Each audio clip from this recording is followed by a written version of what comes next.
Hello my dear students. So আজি quantum সংখ্যাৰ অলপমান আলোচনা কৰিম কোয়ান্টাম নাম্বাৰ এই কোয়ান্টাম সংখ্যা মানে কোনো এটা ইলেক্ট্ৰনক পৰিপূৰ্ণভাৱে সজোৱাৰ কাৰণে বা ইলেক্ট্ৰনিক বিন্যাস লিখাৰ কাৰণে আমি কিছুমান নাম্বাৰ ব্যৱহাৰ কৰো সেই নাম্বাৰবোৰক একচুয়ালি কি বুলি কোৱা হয় কোয়ান্টাম সংখ্যা বুলি কোৱা হয় ওকে আমি কোয়ান্টাম সংখ্যা ইয়াতে আমি চাৰি প্ৰকাৰৰ কোয়ান্টাম সংখ্যা সম্পৰ্কে আলোচনা কৰিম এইবোৰ 1 by 1 ইয়াতে দিয়া আছে প্ৰথমটো দিয়া আছে সোৱা মুখ্য কোয়ান্টাম সংখ্যা ওকে প্ৰিন্সিপাল কোয়ান্টাম নাম্বাৰ ইয়া কিৰে বুজো হয়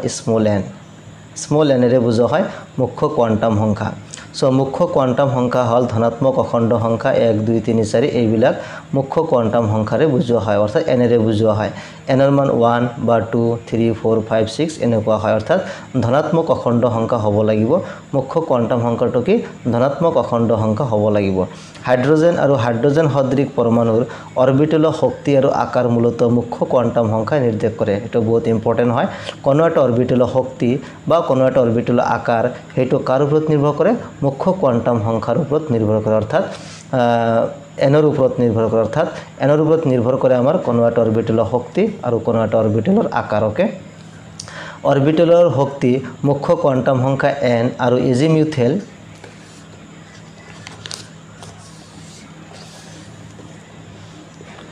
আৰু এজিমিউথেল কোয়ান্টাম সংখ্যাৰ ওপৰত নিৰ্ভৰ কৰে এলৰ ওপৰতো নিৰ্ভৰ কৰে একে পৰমাণুৰ ক্ষেত্ৰত মুখ্য কোয়ান্টাম সংখ্যাৰ মান বেছি হলে শক্তি বাঢ়ে অৰ্থাৎ এনৰ মান যিমানে বাঢ়িব শক্তি বাঢ়িব এনৰ মান যদি 1 হয় বা এনৰ মান যদি 2 হয় তেনেহলে 2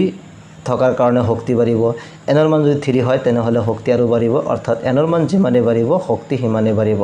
অৰ্থাৎ ডাইৰেক্ট তোমালোকে ক'ব পাৰিবা মুখ্য কোয়ান্টাম সংখ্যাৰ মান যিমানে বাঢ়ি যায় হিমানে অৰবিটেলৰ শক্তিও বাঢ়ি যায় ওকে শক্তিৰ প্ৰতিটো মানকে কি বুলি কোৱা শক্তি স্তৰ বুলি কোৱা হয় ইয়াক খোল বুলি কোৱা হয় প্ৰতিটো শক্তিৰ প্ৰতিটো মানকে কি বুলি কোৱা হয় এনাৰ্জি লেভেল বা শেল বুলি কোৱা হয় যেনেকুৱা n = 1 হলে তাক k খোল n = 2 হলে l খোল n = 3 হলে m খোল n = 4 হলে n খোল ইত্যাদি ওকে ইয়াতে বস্তুবিলাক তোমালোক অলপ জানিব লাগিব সো মুখ্য কোয়ান্টাম সংখ্যা বা প্ৰিন্সিপাল কোয়ান্টাম নাম্বাৰ কিহেৰে বুজোৱা হয় n ওকে সো n ৰ মান যদি 1 হয় তেনেহলে শক্তি স্তৰ বা এনাৰ্জি লেভেল বা খোলটোৰ নাম কি হেতু হৈছে k খোল ওকে n = 1 হলে k খোল n = 2 যদি হয় তেনেহলে খোলটোৰ নাম হ'ব l খোল ওকে l খোল আকৌ n = যদি 3 হয় তেনেহলে খোলটোৰ নাম হ'ব m ওকে klm আকৌ n = যদি 4 হয় তেনেহলে খোলটোৰ নাম কি হ'ব n ওকে আকৌ n = যদি 5 হয় তেনেহলে খোলটোৰ নাম কি হ'ব so k l m n o okay এনেকৈ সিৰিয়ালি যাব গতি এই কোয়ান্টাম সংখ্যা অৰ্থাৎ প্ৰিন্সিপাল কোয়ান্টাম সংখ্যা মানে খোলক নিৰ্দেশ কৰি আছে 1 হলে k খোল 2 হলে l খোল 3 হলে m খোল 4 হলে n খোল 5 হলে o খোল এনেকৈ যাব তোমালোকে n = 4 লৈকে এইখিনি জানিলে হৈ যাব ওকে এখানে তোমালোক অলপ প্ৰ্যাকটিছ কৰিবা n ৰ মান 2 হলে l খোল হয় n ৰ মান 3 হলে m খোল হয় n ৰ মান 4 হলে n খোল হয় এতিয়া তেনেহলে এইখিনি আমি গম পালো এতিয়া পিছৰ প্যাৰাগ্ৰাফটো চোৱা n ৰ মান বঢ়াৰ লগে লগে অৰবিটেলৰ আকাৰো বাঢ়ে অৰ্থাৎ n মানে কি প্ৰিন্সিপাল কোয়ান্টাম নাম্বাৰ মুখ্য কোয়ান্টাম সংখ্যা n ৰ মান বঢ়াৰ লগে লগে অৰবিটেলৰ আকাৰো বাঢ়ে n = যদি 1 হয় তেনেহলে আৰু n = যদি 2 হয় তেনেহলে 2 থকাটোৰ কি হ'ব আকাৰ ডাঙৰ হ'ব কাৰণ n ৰ মান যিমানে বাঢ়িব অৰবিটেলৰ আকাৰো হিমানে বাঢ়ে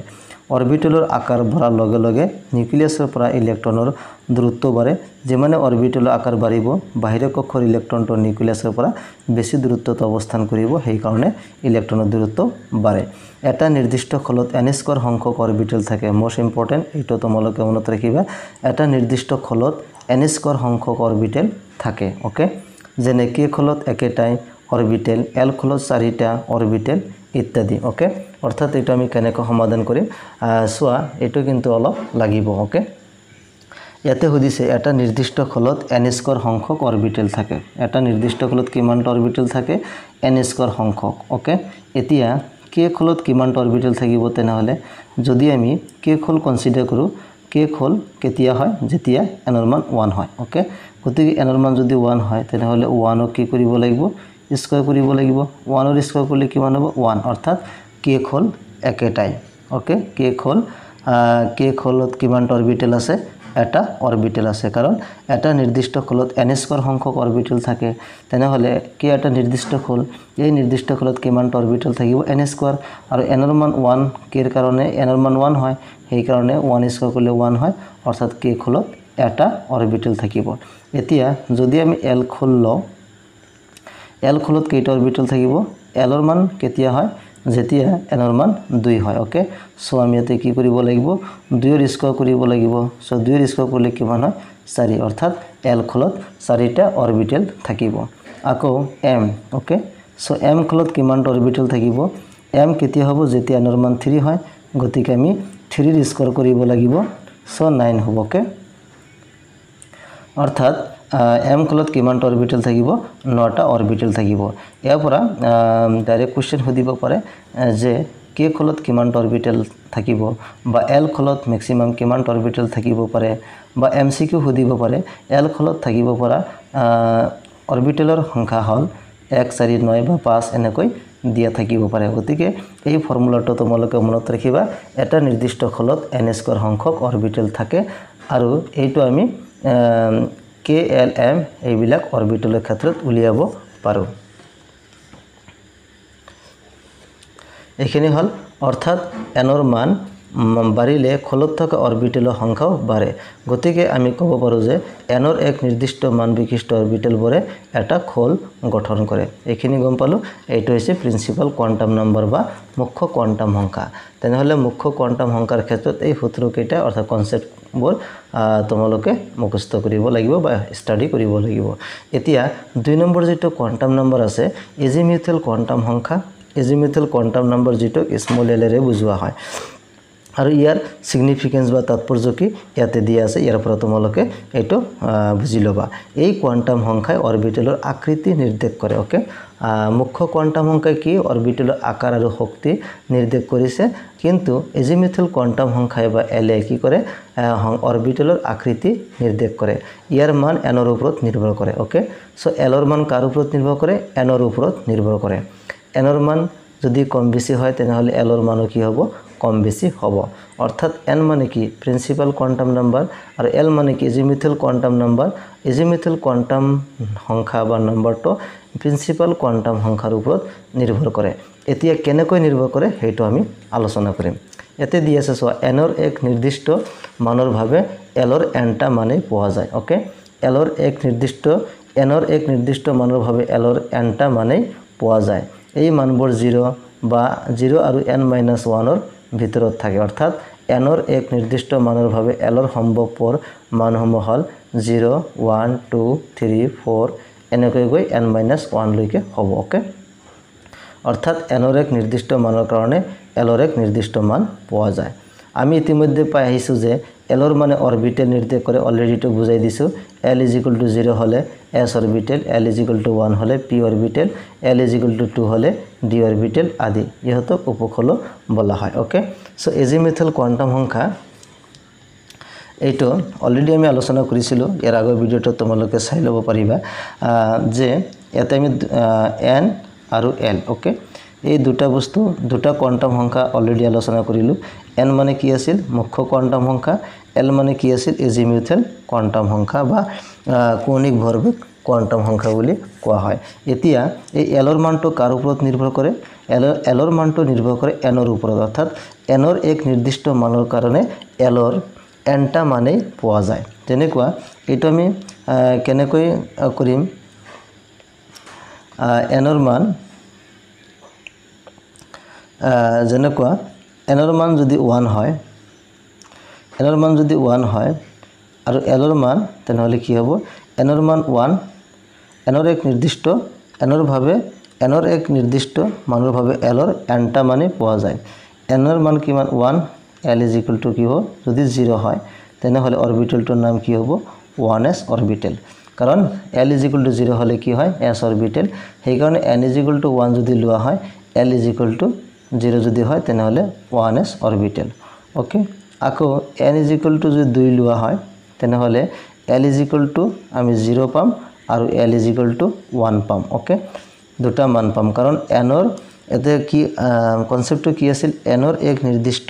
মানৰ ভাবে এলৰ এনটা মানে পোৱা যায় এনটা মানে পোৱা যায় মানে এনৰ মান এতে কি দুটা গতিকে এলৰ মান আমি দুটা পাম এটা 0 আৰু এটা 1 এনৰ মান 1 এলৰ মান এটাই পাইছো এনৰ মান 2 এলৰ মান দুটা পাম ওকে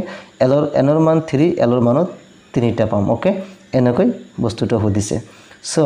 l = 0 হলে s অরবিটেল এতে 2 গতিকে এটো কি হ'ব 2s অরবিটেল অর্থাৎ l এর মান n এর উপর নির্ভর করি আছে l মানে কি অর্থাৎ এজিমুথাল কোয়ান্টাম সংখ্যা অৰবিটেলৰ নাম কি হ'ব হেটো আমি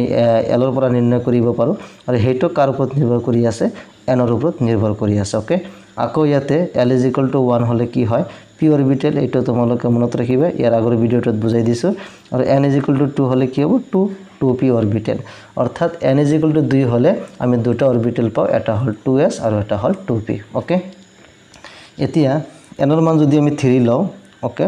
n এর মান 3 যদি লও l এর আমি nটা মানে পাম ওকে যেটো সূত্র মতে আছিল তেনে হলে l এর মান এটা আমি তিনিটা পাম ওকে এটা হবে l = 0 এটা হবে l = 1 আৰু এটা হবে l = 2 ওকে নিশ্চয় বুজি পাইছা মানে তিনিটা মান পাইছো l = 0 হলে এটা হবে 3s অরবিটেল l = 1 হলে এটা হবে আমার 3p অরবিটেল l = 2 হলে এটা কি হবে আমার l = 2 আর n এর মান 3 গতিকে 3d অরবিটেল ওকে মনত রাখিবা 0 হলে s 1 হলে p 2 হলে d 3 হলে f অরবিটেল গতিকে n = 3 হলে আমি কি পাইলো এই তিনিটা অরবিটেল পালো 3s 3p আৰু 3d ওকে আৰু এটা ট্ৰাই কৰো এতে n এর মান যদি আমি 4 লও n এর মান যদি 4 লও l এর আমি 4টা মানে পাম ওকে l এর কেইটা মান পাম 4টা এটা হলে l = 0 আৰু এটা পাম l = 1 আৰু এটা পাম l = 2 আৰু এটা পাম l = 3 অৰ্থাৎ 4 কৈ এক কম থাকিব 3 লৈকে কাৰণ 0 লৈছো গতি এক ধৰি লব লাগিব 1 2 3 4 4টা মান পাও গতিকে l = 0 হলে s অরবিটেল ইয়াতে 4 আছে গতিকে ইয়াতে কি 4s অরবিটেল